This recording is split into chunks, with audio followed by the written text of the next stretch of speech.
এসর দিয়ে আর এই এতে কিন্তু চিংড়ি মাছ আছে। নমস্কার বন্ধুরা, আপনারা কেমন আছেন? শুভ সকাল। আমার জ্যোৎস্না ইউটিউব চ্যানেলে আপনাদের সকলকে জানাই স্বাগত। তা গাইস, আজকের ঘুম থেকে উঠেই রান্না বান্নার আয়োজন হচ্ছে। আমি কিন্তু সব সবজিগুলো কুটে কিন্তু রেডি করে নিয়েছি। এবার কিন্তু রান্না বান্না শুরু করব। তা গাইস, আপনারা দেখুন যে কি কি সবজি আমি কেটেছি আজকে। দেখুন গাইস, একদম কিন্তু নতুন মানে ইউনিক সবজি আজকে কেটেছি। এঁচড় কেটেছি, এগুলো দেখতে পাচ্ছেন। মানে আমি খুব একটা কাটতে পারি না। এটা কিন্তু আমার বৌদির কাছ থেকে শিখে এসেছি। বৌদিকে বলেছি যে বৌদি, এঁচড়টা তো নিয়ে যাচ্ছি, তা কিভাবে কাটতে হয়। তা বৌদি বলছে শুধু দিদি তুমি এক কাজ করবে, শুধু খোলাগুলো বাদ দিয়ে কাটা, ওর যে গায়ে কাটা, সেই কাটাগুলো বাদ দিয়ে কিন্তু তুমি শুধু ওর ভিতরে যেগুলো আছে সেগুলো আলুর মতো করে কুচিয়ে নেবে। ওই জন্য কিন্তু গাইস দেখুন, আমি কিন্তু এগুলো কিন্তু আলুর মতো করে একদম কিন্তু কুচিয়ে নিয়েছি। একটু বড় করেছি, যেহেতু আগুনে দিলে তো সিদ্ধ হয়ে যাবে, একটু বেশি করে জাল দিলে ঘেটে যাবে একদম। তা গাইস দেখুন, এই এঁচড় দিয়ে আর এই এতে কিন্তু চিংড়ি মাছ আছে। এই চিংড়ি মাছগুলো দিয়ে কিন্তু রান্না হবে। এই মাছগুলো কিন্তু বাদ, এই মাছগুলো তিতো করবো এগুলো। আর এই চিংড়ি মাছগুলো কিন্তু দিয়ে আর ইঁচড়টা কিন্তু রান্না হবে। এই ইঁচড়টা এটা আমি কেটে নিয়েছি আজকের। একদম কি বলবো, সত্যি গাইস, আপনাদের সঙ্গে বলেছি না, একদম ইউনিক রান্না হবে। আলু কেটে নিয়েছি, তার ভিতরে কিন্তু এগুলো কিন্তু আমি পুঁই শাকের ডাঁটা দিয়েছি।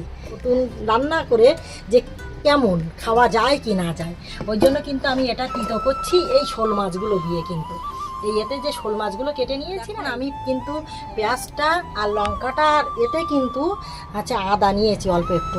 যে ছোটটা রান্না করবো তো ওই জন্য একটু আদা দিয়ে দিতে হয়, ওই জন্য আদা অল্প করে কেটে নিয়েছি। তা গাইস দেখুন, এই কলাটা কিন্তু, এই একছাড়া কলা কিন্তু আমার একটা কাকিমা দিয়ে গেছে রান্না করার জন্য। বলছে যে বৌমা দেখো, আগের দিন তো কলা দিয়ে গেছিলাম, তা সেই কলাটা একটু পুষ্ট হয়ে গিয়েছে বলে পেকে গিয়েছে।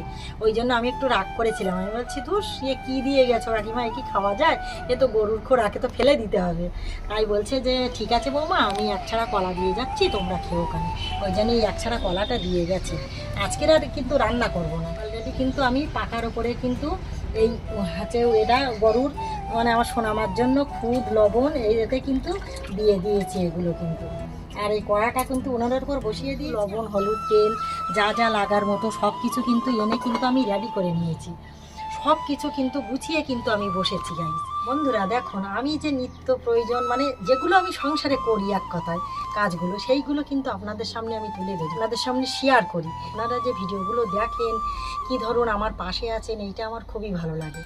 তা গাইস দেখুন, মেলা কিছু বলবো না, পরবর্তী ভিডিওয় দেখা হবে। তা আপনাদের তো সব কিছু আমি দেখালাম যে এই মাছটা দিয়ে এইটা রান্না হবে, আর এই সবজিটা দিয়ে ওই মাছ রান্না হবে। নতুন বন্ধু আছেন তারা চ্যানেলটিকে সাবস্ক্রাইব করে নেবেন। পরবর্তী ভিডিও অবশ্যই দেখা হবে।